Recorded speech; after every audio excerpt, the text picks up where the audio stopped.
항상 이기지 못하는 남자 이진성이 있습니다. 홀로 국밥을 먹는 중 선배들에게서 대구에 있는 대오산에 가보라는 말을 듣게 됩니다. 그곳에서 마태수의 펀치 자국이 담긴 종을 보게 되고 또 한 명의 스님을 보게 됩니다. 마태수의 강인함을 기억했던 이진성은 마태수를 찾아가려는 중 종을 연타하는 모습과 끊어진 종에 깔리는 것이 아닌 역으로 순식간에 부서지는 걸 보게 됩니다. 오늘의 주인공은 바로 이 무시무시한 스님 풀소유의 왕 지공섭입니다.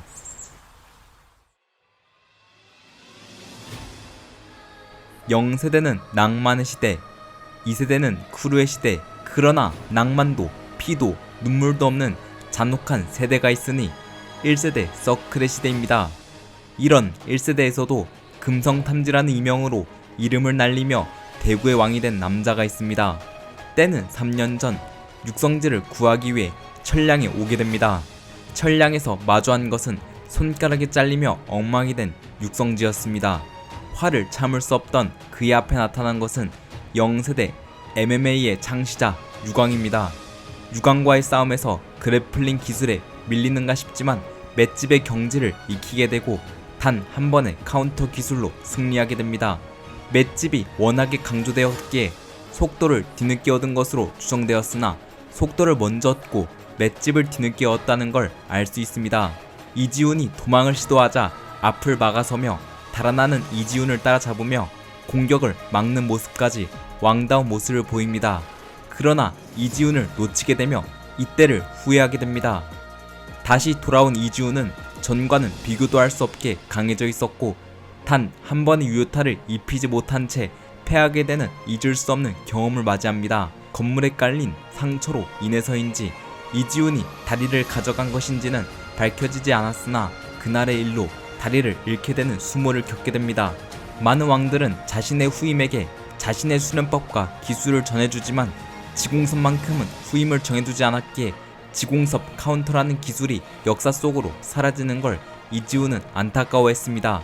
하지만 그의 의지는 끝나지 않았으니 이진성을 만나며 그의 의지는 다시 한번 굴러가기 시작합니다. 모든 1세대 활동을 그만두고 절에서 살던 지공섭에게 어느 날 한 명의 소년이 찾아오게 됩니다.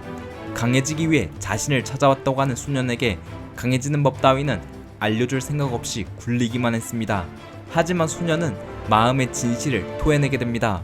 단 한 번도 제대로 이긴 적 없다는 말에 지공섭은 자신의 과거를 떠올리게 되고 경지에 대해 알려주기 시작합니다. 지공섭의 수련을 마친 이진성은 자신의 긍지를 완성하며 그 성과를 빗들잡기에서 제대로 보여줍니다. 이진성은 지공섭조차 완성하지 못했던 힘과 속도, 맷집까지 완벽한 천하막적의 복싱을 완성할 것을 요구합니다.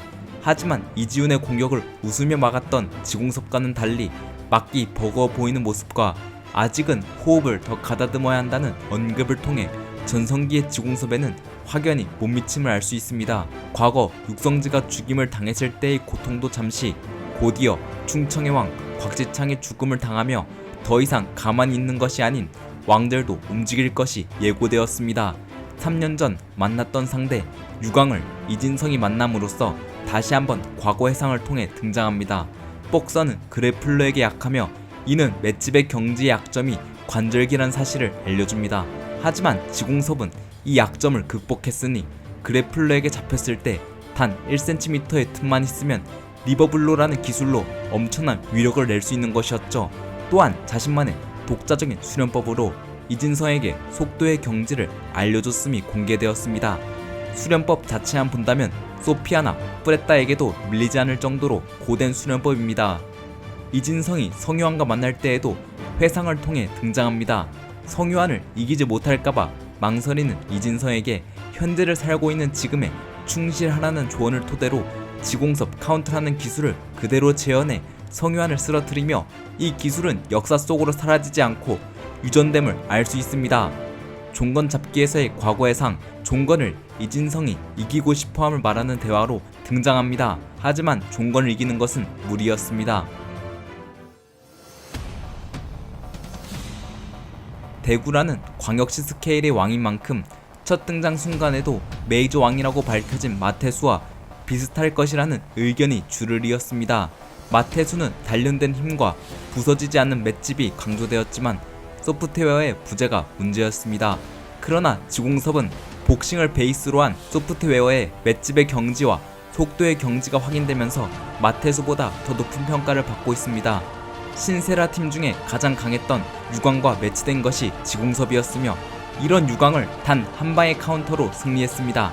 이지훈조차 속도와 맷집을 보고 제대로 붙었으면 재밌을 것 같다는 언급을 토대로 두 개의 경지를 보유한 시점에 육성지와 대등했을 것으로 보입니다. 전성기를 맞이한 이지훈은 모든 왕들을 단 한 번의 유효타 없이 정리했지만 이례적으로 지공섭에게는 하마터면 질 뻔했다는 고평가를 하였습니다. 수도라는 소프트웨어를 베이스로 힘과 속도와 전략까지 갖춘 곽지창과의 비교는 많은 독자들에게 재미난 논쟁거리로 자리잡혀 있습니다. 전략까지 두루 갖추고 최동수에게 다수의 유효타를 입힌 곽지창이냐, 무려 전성기 이지훈을 당황시킨 지공섭이냐는 저조차 쉽사리 대답하기 어려운 대결입니다. 하지만 곽지창은 과거의 전투력이 그대로 보존되었거나 더 강해졌을 가능성이 있으나 그와 다르게 지공섭은 다리를 잃으며 속도를 잃어버렸습니다. 대신 현재는 과거와 다르게 힘을 단련시킨 것으로 추정되며 그 추정치는 싸움의 천재에 맞먹는 넘버원의 괴력을 맞을 때와 비슷한 것으로 보입니다. 즉 과거는 맷집과 속도였다면 현재는 속도를 잃고 힘과 맷집을 갖춘 것으로 보입니다. 만일 지공섭이 다리를 잃지 않았다면 힘과 속도, 맷집 세 개의 경지를 갖추었을 텐데 그랬다면 종건급에 준하는 전투력으로 성장할 수 있지도 않을까 라는 생각을 합니다. 지공섭이 가지 못했던 이 길을 그의 제자인 이진성이 해나가고 있습니다. 무소유가 아닌 풀소유인 남자 지공섭. 그는 자신의 후임 이진성이 천하박적의 복싱을 완성하길 계속하여 기다리고 있습니다.